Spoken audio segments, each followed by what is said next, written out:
So I'm Joshua Cohen. I'm the Community Director at Partners for Climate Action Hudson Valley, where we support ecological leadership across the Hudson Valley by deploying capital in its many forms to support local equitable solutions.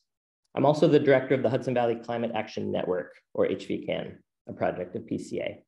HVCAN is a community of grassroots leaders, nonprofits, educators, policymakers, and businesses leading together on climate action. If you're not a member of HVCAN, please join us. You can register currently at hvcan.org. It's a free platform to join. I hope you will consider it. So again, thank you for joining us today on Valentine's Day for our morning coffee session focused on municipal climate policy approaches to community choice aggregation, waterfront development, and historic preservation, lessons from Poughkeepsie. So these sessions are part of a series intended as learning opportunities to build community and share knowledge. So before I introduce our two great speakers, I'd like to let you know that we'll have a moderated Q&A section followed by a more general audience Q&A. So once we get to the Q&A section, please feel free to put questions in the chat directly, and we'll address them during that portion. You can also at that time raise your virtual hand and I'll call on you if you prefer to say your question out loud. So I just ask that everyone try to keep themselves on mute when not speaking, just to cut down on background sound as well. So now I'll introduce our speakers, Sarah and Sarah. So I'll start with Sarah Brannen, who's a former Poughkeepsie Common Council member and Partners for Climate Action Hudson Valley advisor. She has worked extensively in the Hudson Valley food systems space. She's currently director of Millstone Mill, was formerly associate director for programs at the Hudson Valley Farm Hub, and before that worked for the Local Economies Project of the New World Foundation, managing grant making to support the Hudson Valley food system. Sarah has led a number of research and planning initiatives, including the Hudson Valley Food Hubs Initiative, Reviving Small Grains in the Hudson Valley, and FoodWorks, New York City's first comprehensive food plan. Before moving back to her hometown of Poughkeepsie, Sarah worked in government for more than 10 years as a policy advisor to Speaker Quinn at the New York City Council and as an aide in Baltimore City, to a Baltimore City Council member, and as an investigator in police misconduct at the New York City Civilian Complaint Review Board. Now I'll introduce Sarah Salem, who's here today as a former Poughkeepsie Common Council chair and founder and director of the Hudson Valley Food System Coalition. They are a network leader and freelance food system strategy consultant, specializing in regional food security strategy, food systems thinking, and equitable food systems network development. Previously, Salem was director of development and strategic initiatives at Duchess Outreach, the region's widest reaching food access organization. So I know both of them have a lot of food experience specifically, and that's not necessarily our main topic of discussion today, but they have a lot of experience they're going to bring from their work in Poughkeepsie that I think will be really of interest to all of us. So I will hand it over to you, Sarah Brannen, if you'd like to kick us off. Welcome. Thank you, Josh, and good morning, everyone. Thank you so much, HVCAN. I love that name. For having me today. And this is one of my favorite topics. And I was thinking how apropos we're having this on Valentine's Day, because all of us love climate change resilience. So I'm happy to talk about my experience in the city of Poughkeepsie. And as Josh mentioned, I've worked a lot in sustainable food systems over the years, but today most of my focus will be through the lens of my experience working in local government. And I served on the City of Poughkeepsie Common Council representing the 4th Ward for 4 years. And I was one of the people who got activated after the 2016 presidential election. My husband, Dan, and I are both from the City of Poughkeepsie. We grew up here, went to high school here. And I lived in New York City for a number of years, met Bob Dandrew, and had the opportunity to move home and work in the Hudson Valley, and jumped at that opportunity. And we decided to buy a house in the city of Poughkeepsie because this is where we're from. It's where our family is. This is where we wanted to raise our kids. and we love our neighborhood.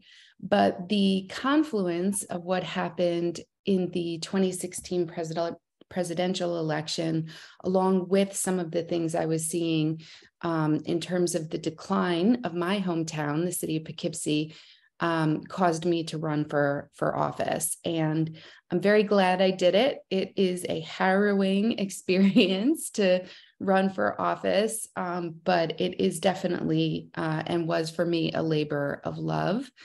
And I wouldn't trade it in for anything. And we have a lot of lessons learned from those 4 years that I was in office, and I'm happy to talk about them here. But for those of you who are not familiar with the city of Poughkeepsie, it is a riverfront community, and we have the population ebbs and flows between 30 and 35,000 people. At one point in the 1950s, we had closer to 45,000 people. And it's a very diverse city, but it also suffers from really high poverty, which is something that I'll talk about a little bit today, and how that comes into play when you're thinking about climate change policies. And I would say the city of Poughkeepsie is well poised for a change in focus. This is an election year. I'm sure everyone is familiar, from folks on the local level and county level. And there has been a slowly building focus on climate resilience, I think in large part due to Salem. And there's definitely room for improvement. So looking forward to talking a little bit more about that today. Thanks. Thank you so much, Sarah. I will hand it over to you, Sarah Salem, if you'd like to introduce yourself. Sure. Good morning, everyone, and thank you so much for having me, Bob, Josh. I had the pleasure of meeting you through our experience with the Good Work Institute Fellowship, which was very valuable.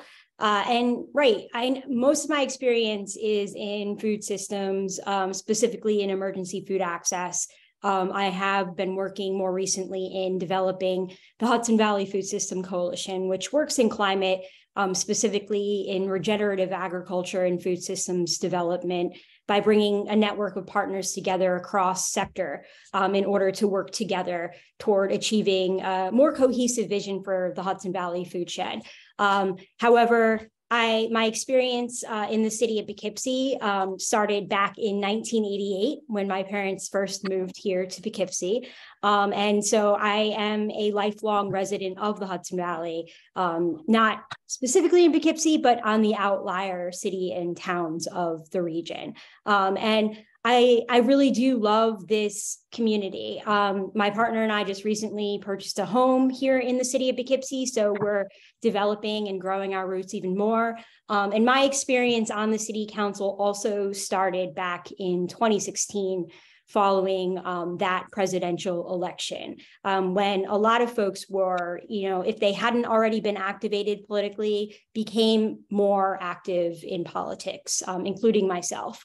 And even prior to that, I had, experience working in climate through my volunteer work with Riverkeeper, which is a local waterfront advocacy organization. And in understanding how local communities can really make a dent in impacting the negative implications of climate change. And so, as soon as I was elected to serve on the City of Poughkeepsie Common Council, first as a second ward representative in the City of Poughkeepsie in 2018, I hit the ground running as far as community choice aggregation and other climate measures were concerned.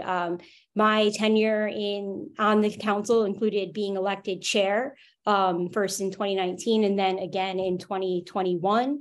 And again, as Sarah mentioned, it was not an easy experience, however, incredibly, eye-opening and a valuable way to kind of impart our love for our community, ensuring that we're taking all of the folks along for the ride. And so, you know, I, in addition to being engaged in instituting the community choice aggregation, we work to pass, you know, a lot of support resolutions to, you know, work on energy innovation and the Carbon Dividend Act, you know, to express our opposition to specific, you know, power plant build outs, as well as adopting climate smart communities pledges and further engaging the city administration to codify our climate mitigation efforts. And so, yeah, I'm happy to be here today to talk about more ways we can act as a community. You know, now not being elected, there's a lot, I think, more advocacy work to be done. And I'm excited to share this morning with you to talk about that. Okay. Thank you, Sarah. Thank you both for being here with us. So on that last point about being a former local elected, I guess given both of your experiences, how's Poughkeepsie doing in terms of addressing climate change, just sort of broadly speaking? And maybe Sarah Brannen, if you want to take that first. Yeah, thank you so much for this question. And I wish I was coming in with some really wonderful success stories. I would say, unfortunately, in the city of Poughkeepsie, climate change policy and climate mitigation has not been at the top of the list for the past 15 years, since nationally we know that climate resilience is top of mind. And we just saw an infrastructure bill, right? A federal infrastructure bill that is trying to support clean energy transition in a really big way. That kind of prioritization for climate change mitigation has not been top of mind, unfortunately, in the city of Poughkeepsie. I know it has been in some local municipalities, like Rhinebeck, for example, I know is spending a lot of time thinking about this. And I would point to a couple of examples. So for example, there is an initiative right now in the city of Poughkeepsie to redo the comprehensive plan. And this is a comprehensive overhaul of the city's zoning code. And there's a website called PK for Keeps. And I went to it in preparation for this talk to see how many times is climate change mentioned? And the answer is on their homepage where they talk about their priorities, climate change is mentioned 0 times. And when you go to some of the introduction of the draft from last December, there is a reference to environmental pollution, which to my mind harkens back to the 1970s when we're talking about the federal Air Quality Act and Water Quality Act and or Clean Air and Clean Water Acts.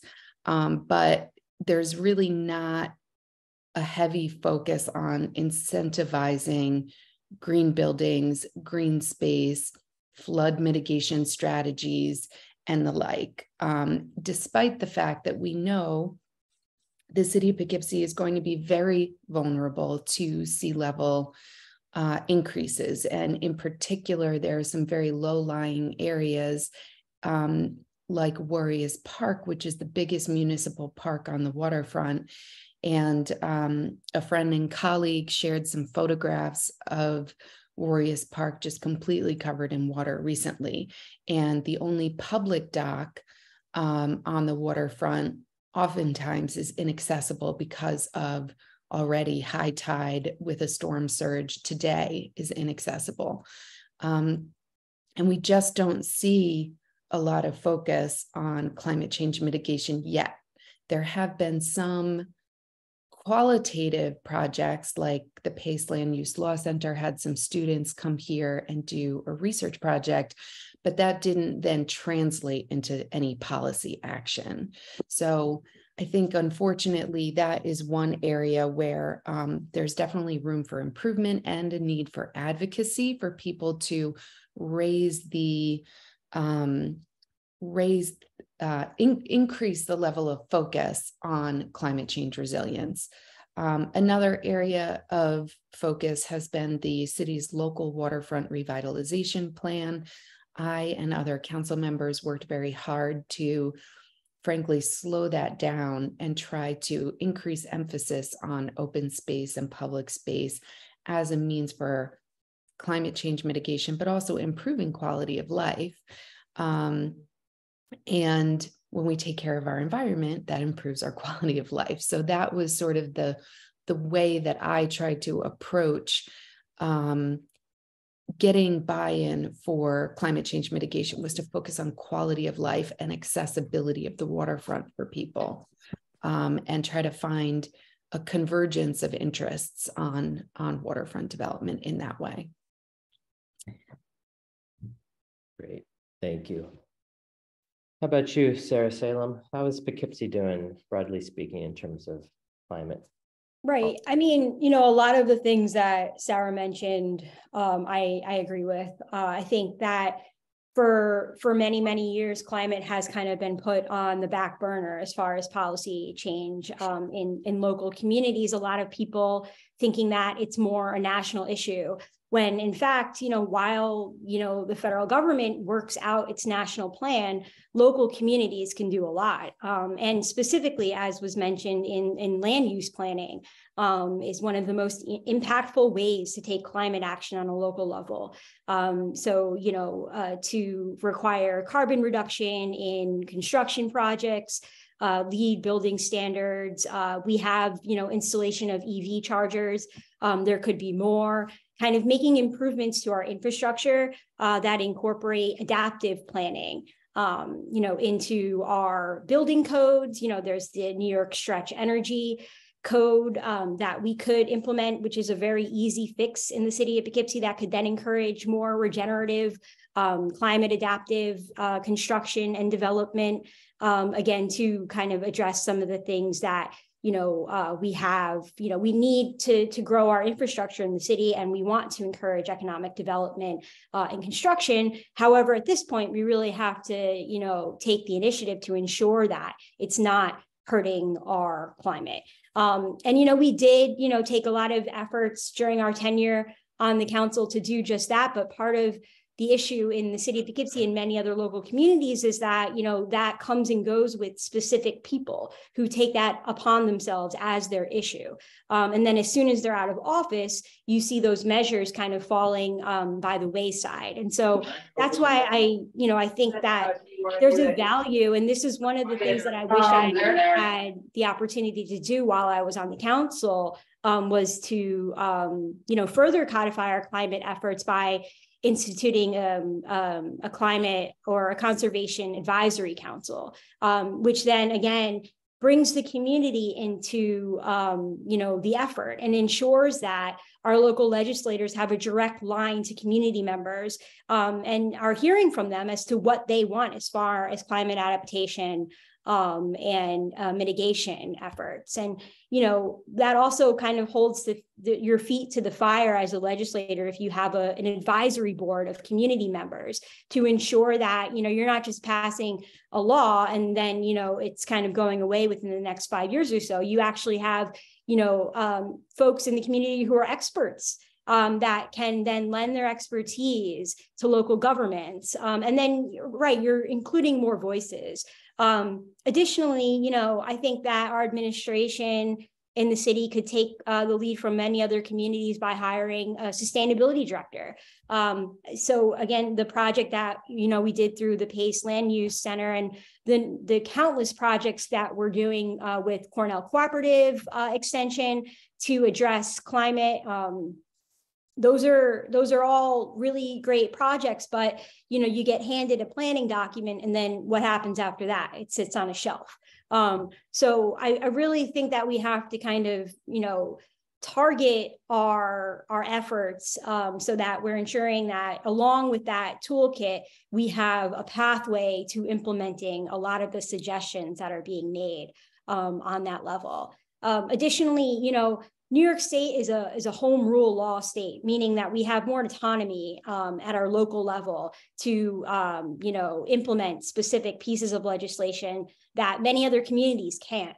And so we need to take better advantage of that so that we can, provide incentives for homeowners to bring their houses up to code as far as green, property tax exemptions and tax credits for regenerative energy installation and generation.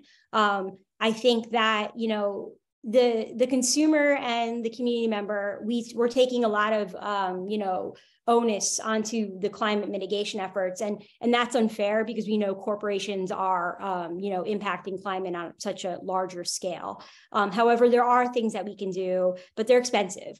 So that we need to make sure that we're able to offer folks a path to being able to achieve those things that we hear so often being touted on the federal level and by state legislators, so that we can and better engage. But I think one of the biggest things and one of the most achievable things that I would like to see in the next year or so is a CAC. So many other communities in the Hudson Valley have one, and I couldn't think of a better way to get the community involved in the effort. Great. Thank you so much, Sarah. So staying with you for a moment, I know you both worked hard to pass Community Choice Aggregation, CCA, in Poughkeepsie. And for those who are less familiar with CCA, can you tell us a little bit about what it is and how you went about encouraging Poughkeepsie residents to participate? Sure. So a community choice aggregation program combines electric utility accounts of residents, small businesses in cities, towns, villages of a specified region. So we were engaged in the Hudson Valley Community Choice Aggregation program through Hudson Valley Community Power and Jewel Community Power, who was our energy supply administrator. And you do this so you kind of aggregate accounts so that you're able to increase bargaining power when you're negotiating energy supply agreements. And what that does is help to drive individual energy costs down. And it allows you to choose where you're getting your energy from. And so with the Community Choice Aggregation program, you're choosing a local renewable supply of energy. And so that helps small communities, impact climate change and energy conservation. It helps to encourage cost savings, price stability in the energy market. And it helps to create, jobs in a more innovative industry across every single skill level. And most importantly, it takes communities like the city of Poughkeepsie, who, on average is coming in around 30,000 plus individuals out of the dirty energy market. And then when you have, an aggregate, you're working with other small cities in the region in order to do that. And it is one of the most impactful things a local community can do to, reverse climate change, the negative impact of climate change on a national level. And so, even just from July of 2021 through July of 2022 in the city of Poughkeepsie, we were able to divert more than 6,000 metric tons of carbon dioxide equivalent emissions from what we would have produced if we were still getting our supply from Central Hudson's default supply. Additionally, over that period, we saw that our energy supply rate was lower than Central Hudson's variable supply rate because we had a fixed rate. And so we saved in that period of time, so like a little over a year, Poughkeepsie residents more than $2 million. And the aggregate in total saved the Hudson Valley more than $10 million in that same period. So it is an incredibly effective way for local communities to say, we're done with dirty energy and to stop using fossil fuels. Great, thank you. So, Sarah, Brannen, do you have anything to add about sort of your experience sort of bringing CCA to Poughkeepsie? I think Sarah Salem summed up the benefits of it really well. I would add that it was a very difficult, it was not the way Sarah Salem just described it, it seems like a no-brainer. And at the same time, there was quite a bit of resistance on the local level, primarily centered around energy cost. Now, obviously, hindsight is 2020, and seeing how things have gone with Central Hudson for the past year, which we could not have predicted at the time, we know now that the billing and the energy costs through the conventional dirty energy market have escalated quite a bit, whereas CCA allows you to lock in your rate for 2 years. And we tried to explain that to residents and other council members, that locking in your rate for 2 years gives you some predictability. But at the time, the policy debate was around the cost. How much is this going to increase people's utility bill? Will it increase their utility bill by $2 a month or $20 a month? And at that time, we were talking about pennies on the dollar increase in consumer energy costs on their utility bills. But that was the thing that was the sticking point at that time, to the point where someone, we still don't know who, paid out of pocket for a citywide mailer to try and defeat community choice aggregation, and said that people's energy costs were going to go through the roof. And now we know, as Sarah Salem just described, that didn't happen. But that was the level of fear. And it really, unfortunately, it was pitting affordability against climate mitigation. And in a city where people really are struggling to make ends meet, a large portion of our community is struggling to make ends meet, that's a hard debate to have. And I think, that's going to continue to be a challenge. And we see on the federal level, there are, for example, tax incentives for buying electric vehicles. So on the local level, I think it'll continue to be something that policymakers have to think about. How do we address both affordability and concerns around that, while also trying to move the needle on energy and climate change? Yeah. And I will just add too, I think one of the more complicated factors of implementing CCA was all of the steps that we had to take to get to the point where we're actually engaged with, a new energy administrator. And those steps are important, whether or not you as a community are going to engage with the CCA, because then you're able to, institute energy regulation enabling legislation, which can then help you develop community generated solar projects and countless other renewable energy, development projects that, in addition to CCA, are important. And so I think, one of the things that I learned most from that process was, in looking through the city code and seeing where we were as far as how could we tee ourselves up to take these important steps in the future. Thank you both. So Sarah, Brannen, you had mentioned waterfront flooding, you'd mentioned the waterfront revitalization planning.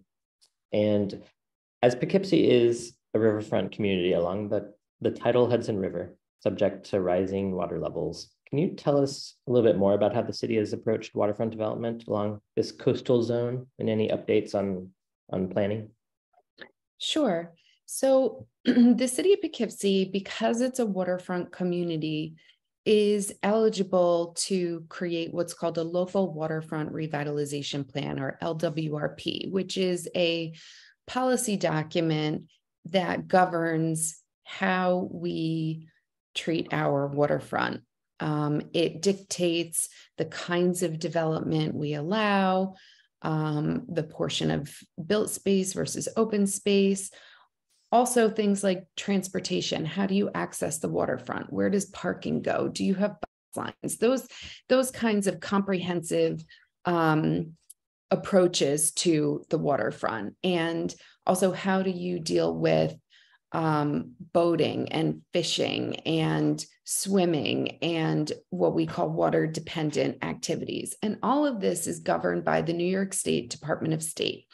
And they have a local waterfront revitalization plan set of guidelines. And the benefit, there are numerous benefits to having an LWRP. And this is a discretionary thing. You don't have to do it, but it benefits your municipality to have an LWRP because it makes you eligible to apply for certain funding streams. and it gives you greater control over your waterfront. So a lot of folks, for example, are familiar with the barges that came around, the barge debate, parking barges along the Hudson River. Well, having an active LWRP gives you standing to participate in that conversation, because you can say this use by the state or federal government does not conform with our local waterfront plan. And so it's really important to protecting your waterfront and making sure it is the character that you want it to be. And we did not have an LWRP, I think, since the late 90s. And the one that was passed in the late 90s on the local level was never approved by the state. And so it gave us a local set of guidelines for our waterfront advisory, our WAC, we call it, the WAC, the Waterfront Advisory Commission, but it did not give us that standing to, it didn't give us the opportunity to apply for state funds through the LWRP or to have standing on some of those waterfront usage by state or federal entities. And so the city the administration wanted to redo the LWRP, and the council has the authority to approve it. We went through the process of revising it over the course of about 2 years. And the main sticking point was how much residential development, how much density do you want on your waterfront versus how much open space and how much public space. And that debate went on for a couple of years. The council that followed after I retired was able to get that LWRP finalized and passed, which I am so grateful for. And I think it came out much better than it started. There were a lot of improvements made to that LWRP. And at the same time, it was focused on what I would say is the short to medium term policy trajectory. There are still some issues that are much longer term and broader ranging, like the treatment of the Fallkill Creek and issues around that. And also around flood mitigation. There are other parts of the world that have better flood mitigation strategies than we do along the Hudson. And this is something that's going to continue to be a threat as sea level rises. And I'm hopeful that with some greater advocacy and a culture shift to longer range thinking, that some of those kinds of things could become part of the conversation. So I think there's an RFEI that just went out for the city's southern waterfront. This is the last undeveloped parcel of city-owned land on the waterfront. It's over 13 acres. It was the site of the De La Valle separator company up until I think the early 90s, and it had been there for 100 years. And because it was this manufacturing facility, there were heavy metals and toxic materials in the soil. So it was one of the city's brownfield remediation sites, and we were able to secure quite a bit of state funding to acquire the site as a park. The entire site was acquired through a state parkland program, and it was designated as a park, and we were able to receive funding to remediate the brownfield and get it to a level where you could use it. During the late 1990s, early aughts, the city submitted an RFP to develop this site, and there was an accepted proposal that had significant open space. It had a deep water dock for boating, and it had a lot of recreational space, some commercial space. And Unfortunately, the developer that was chosen for that project did not move forward with that original concept. And it ended up in a lawsuit to end the relationship between the city and that particular developer. And that was resolved recently, thankfully. And then the city just issued an RFEI, a request for expressions of interest, to redevelop that site. So I would encourage folks to take a look at that. And if you know of any organizations that might be interested in doing something along the waterfront, this would be a really good opportunity for them. We had a very successful process for the redevelopment of the city-owned YMCA site. And there were a lot of really creative ideas that came through the RFEI process that then culminated in one joint vision of all of these different nonprofits to create what's now being called the Youth Opportunity. Help me out, Sarah. It's the YOU, the Youth Opportunity something. But that I believe is widely considered to be a success because it's focused on primarily youth services and activities.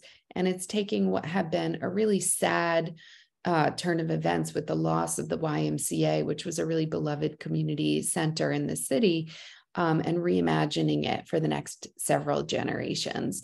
So I am hoping that the RFEI for the city's southern waterfront will result in the same kind of visionary thinking and collaboration, because it would be very easy just to say, let's build market rate apartments with a 10 or 20% set aside for affordable with a little bit of green space and bike racks. And that would be disappointing.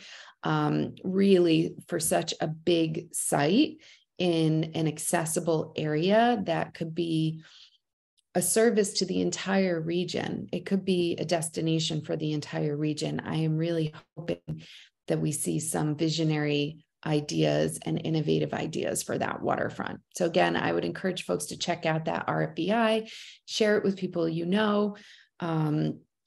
Kingston has partnered with Scenic Hudson on a really ambitious waterfront project up there. We've also seen Long Dock Park and the Beacon Pool, which I know a lot of kids really enjoy using south of us. So hopefully this will be an opportunity to reconnect people with the water, because in so many ways we've become disconnected through industrialization and then this post-industrial development period. And I think that this is an opportunity to reconnect residents with the waterway that defines us. We wouldn't be here sitting right now talking about climate change in the Hudson Valley if it weren't for our historical connection to the river. So I'm hoping that this is an opportunity to reimagine that connection for the future. Thank you. Thank you so much for that overview. And I know someone in the chat mentioned earlier concerns about drinking water too for those communities that take their water from the river. I mean, protecting our waterfronts is critical.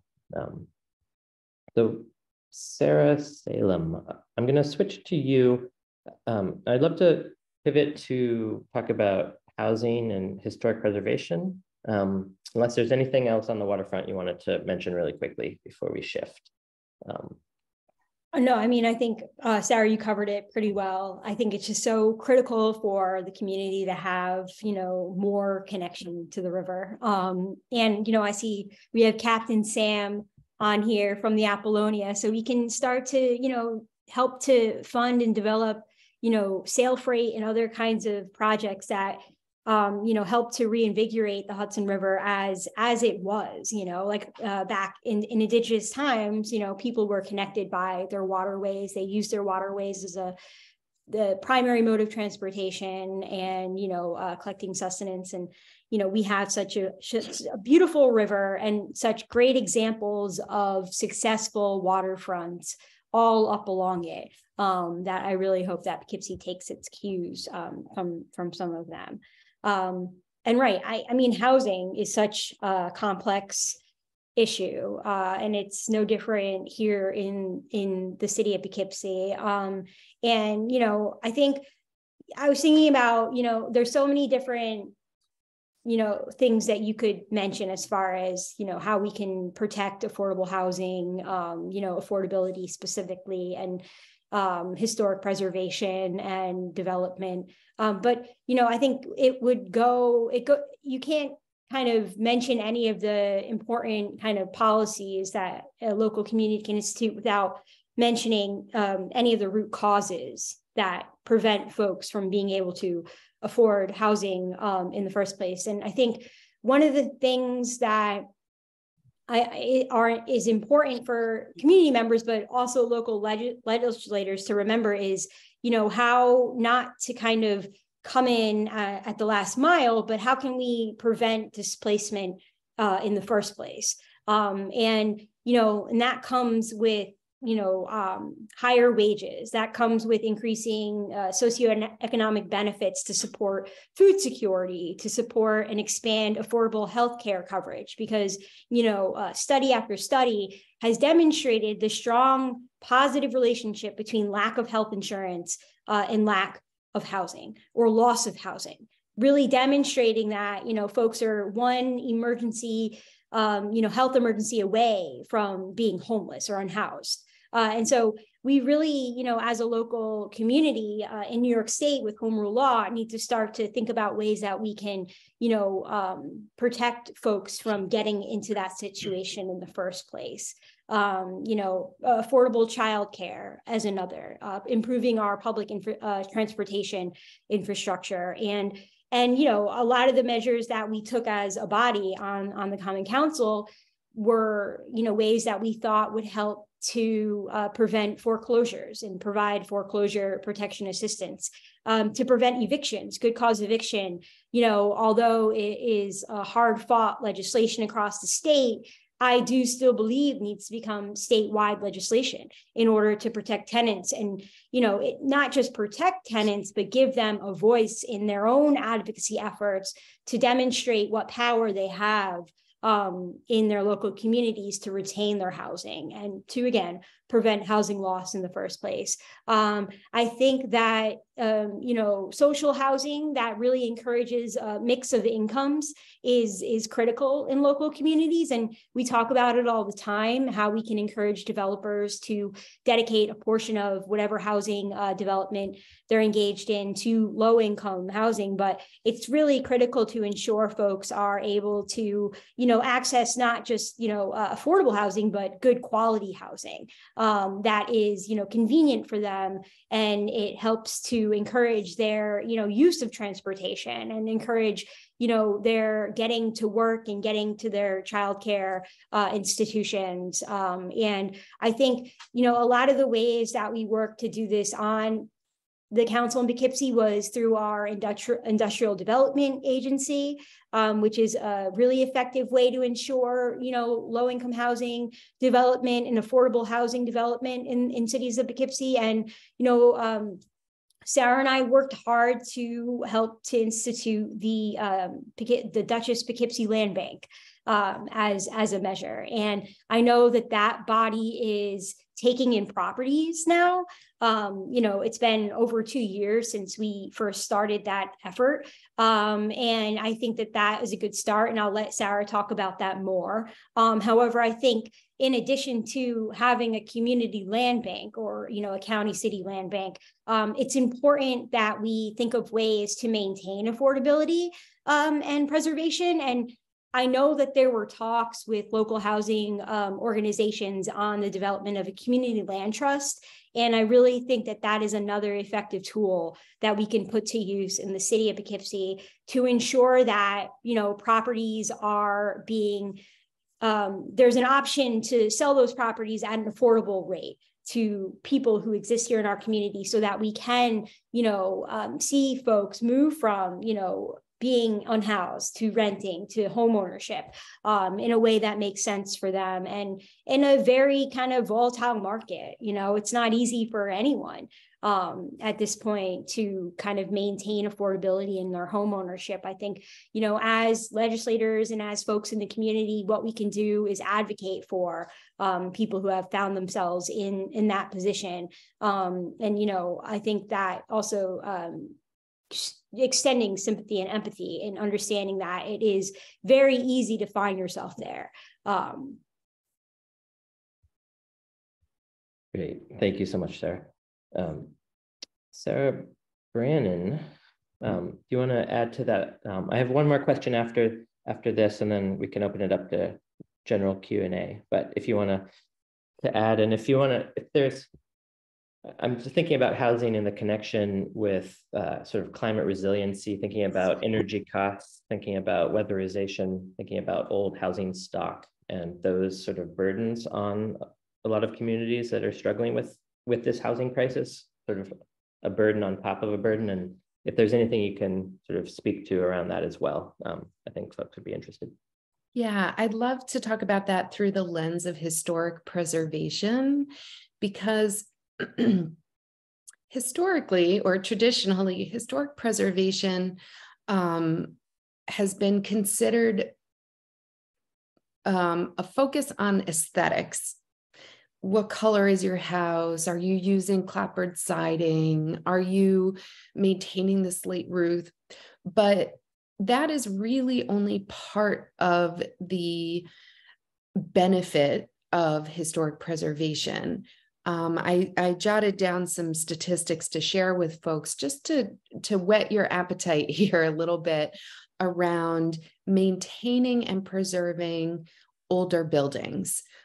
This is a really important strategy for climate mitigation and reducing our carbon footprint in older cities like Poughkeepsie, where the majority of your housing stock was constructed in the 1940s or earlier.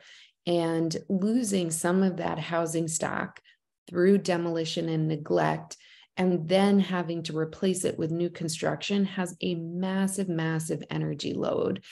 There was a Brookings study done some years ago, and they estimated that nationally about 82 billion square feet of built area was due to be demolished and replaced in this country over the course of 20 or 25 years. And even just diverting 10% of that demolition of older buildings would save enough power to power the entirety of New York State for an entire year. So when we think about our carbon footprint and we think about energy load, preserving older buildings and making them energy efficient is really an important strategy. And weatherizing, there are so many programs out there. There's so many funding streams, state funding streams, national funding streams that can support energy efficiency in older buildings and homes. And that's an opportunity for all of us to think about. And I live in an older house, and you can tell in the summertime it stays cooler and in the winter it stays warmer. And there was the GSA, which is the federal agency that oversees federal building projects, 20 years ago came out with a statistic that historic buildings are 27%, have 20% lower utility costs than newer buildings. And so all of that waste and energy load that's associated with demolishing older buildings and constructing newer buildings is I wouldn't say it's easy, but it's a simple way to try and reorient local policy. And the land bank is a primary tool for doing that. And in Newburgh, the land bank had a really successful partnership with historic preservation to rehab some older building stock and then also keep it affordable for local residents. And here in the city of Poughkeepsie, I spearheaded the redrafting of our historic preservation code in partnership with some of the members of the HDLPC. I saw one of them on the call here today, but there were other folks like Holly Wahlberg, for example, who was very, very helpful in rethinking that. And we spent a lot of time on that. It took us probably about a year and a half, but that is something that I really think could be part of this dual strategy of addressing climate change through preserving historic building stock and making it energy efficient, which also, by the way, creates job opportunities for people in the building trades and tries to keep housing stock affordable and transition people from renting to affordable home ownership. Great, thank you. I know we are running a little short on time, so I'm going to pivot to audience Q&A. And I had one question around, which I think someone in the chat also had a question around, sort of the next big opportunity for Poughkeepsie in terms of climate policy. I know, Sarah Salem, I think you mentioned developing a CAC, and I know there was someone who mentioned in the chat, they asked a question around climate smart communities, if Poughkeepsie is involved. If you could speak a little bit to whether Poughkeepsie is a CSC community or if there have been efforts there, and if you have thoughts on sort of the next big opportunity. Yeah, sure. So Poughkeepsie is a climate smart community, and they are, there are a number of policies connected to being a CSC community that help you earn points, and then, attract further funding as it relates to that. And I believe that we're at a bronze status, but I could be wrong. I haven't checked in on it. I was an administrator on that account, and I am no longer, as I am no longer on the council. However, the city is engaged with that. And, some of the policies that Sarah and I mentioned help communities kind of earn points in achieving different status of being a climate smart community. And then, of course, we did take our pledge as a climate smart community that we would reduce greenhouse gas emissions. However, with that, comes the creation of a climate action plan, which, I don't believe the city has been engaged with.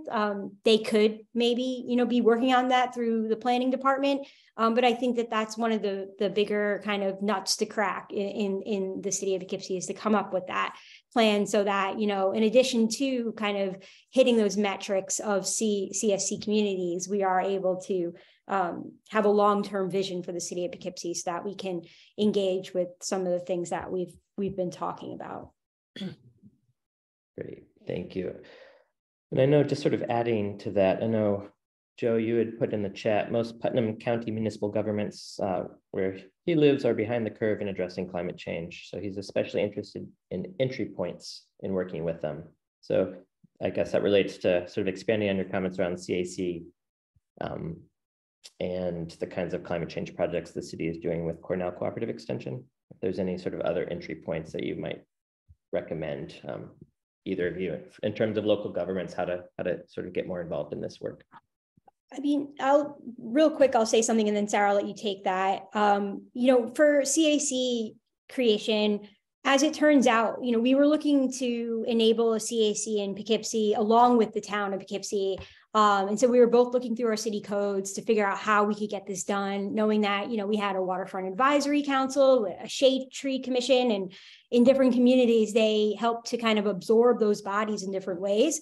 And as it turned out, the town of Poughkeepsie had already enabled legislation creating a CAC. So their process was as easy as getting a body of residents together and starting to do the work. So I think as a starting point in Putnam, I don't know what village or city you live in. I think it would be important to see whether or not your local community has that enabling legislation. I think that's a good place to start.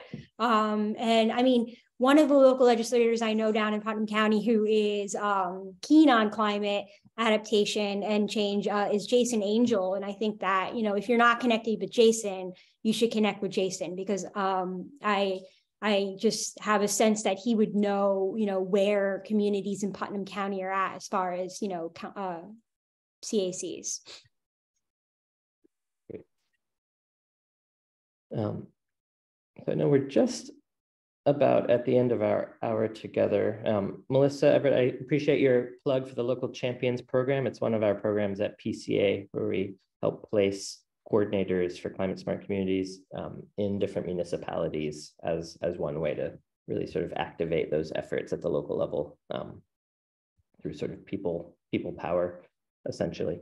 And I'm looking at your question, Daniel. I'm glad you're on here, Daniel from For the Many, I know For the Many has done a lot of work around housing as well. Had a question about Beacon's proposal to raise emission standards for new buildings to ban gas hookups, and is curious if anything is in the works in Poughkeepsie. And then maybe after that question, we will just quickly wrap up.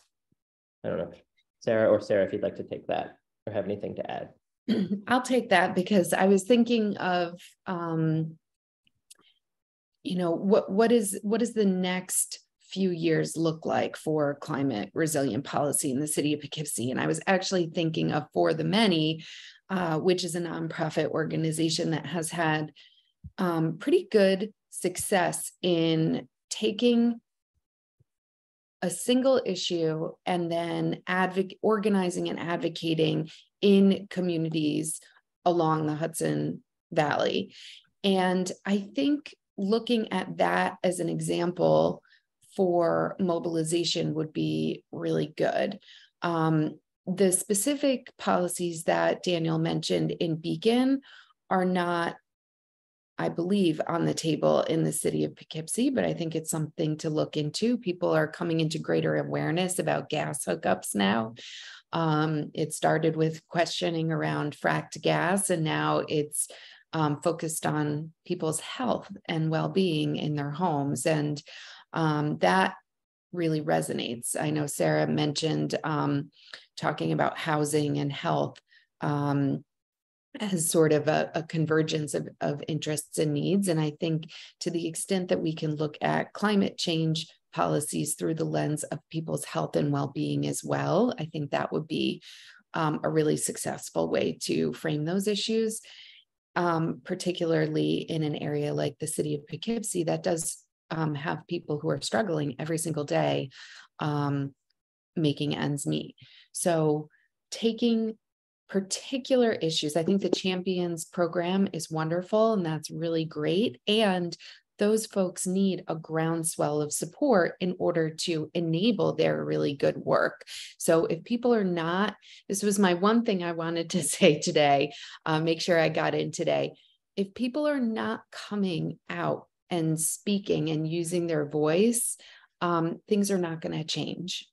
So and people, there were so many times when we would be in a council meeting and there would only be one person in the audience in City Hall, and we're meeting every other Monday locally. So that was one thing with municipal ID and also rent control and homes not hotels, these kinds of issue-focused campaigns that this one nonprofit has focused on, taking that and applying it to climate policies and using one particular issue and just focusing on one thing at a time. If we could just take one step at a time, focus on one issue at a time, and get people to come out and talk about why it's important to them. Just everyday residents, come to a public meeting, say why this is important to you, why you think it will benefit your community. That really, at the end of the day, is how the democratic process works. And I know people are very concerned about the democratic process in this country. And one way that you can resist some of the things that might be causing concern on a national level is to take very simple steps on your local level, because you really can have an impact in your local community, but you have to show up and you have to come to meetings and you have to make your voice heard. Thank you so much for that. Sarah, Salem, I know we are past our time, but do you have one final thought you wanted to leave with folks in maybe under 20 seconds? Yeah, I mean, I was just going to say the exact same thing. A lot of what we were able to get done in Poughkeepsie, we wouldn't have been able to do without community advocacy and without organizations like For the Many, Hudson Valley Community Power, the countless organizations that show up, they give us toolkits, they hand us like, local laws, they hand us draft language. As a local legislator, you're asked to look at many different topics, and it makes the effort easier when you have everything you need handed down in front of you. And then you have the community coming out countless over and over and over again to show their support or to talk against it, to hear both sides. And we're trying to apply that same strategy to food systems policy. And we should apply it to climate change policy. It works, it's effective, and it's the democratic way. And so I want to thank all of the community members who, have spoken up in Poughkeepsie to get some of this important work done, because none of it would have gotten done without you. And I just want to thank you all, for being here this morning. This has been so great to talk about climate change. And I do want to do one more plug for the city of Poughkeepsie. I'm not on the council anymore. However, one thing I would love to see is a municipal compost program, please. Thank you. Thank you both so much. Thank you, Josh. It's been great to have you. And I want to also mention our next morning coffee session, which is on March 14th. And that will be focused on how to build a successful climate neutral business with CEO Nels Leader of Bread Alone Bakery, who will share their story. And then on April 25th, we are going to have a session looking at biodiversity loss and designing for pollinator habitats. I hope you'll join us for both of those. I'll follow up after this with the recording and any resources that were shared. And one last thing is that we are going to actually be coming to Poughkeepsie. Partners for Climate Action and the Hudson Valley Climate Action Network will host our next social mixer at the Academy in Poughkeepsie on April 4th from 4 to 7. So I hope that we will see some of you there. Thanks again, both of you, Sarah and Sarah. We could talk all day, and I really appreciate your time. Thank you. Thanks everybody. Thanks so much. Have a great day. Happy Valentine's Day. Yeah. Bye, everyone. Bye.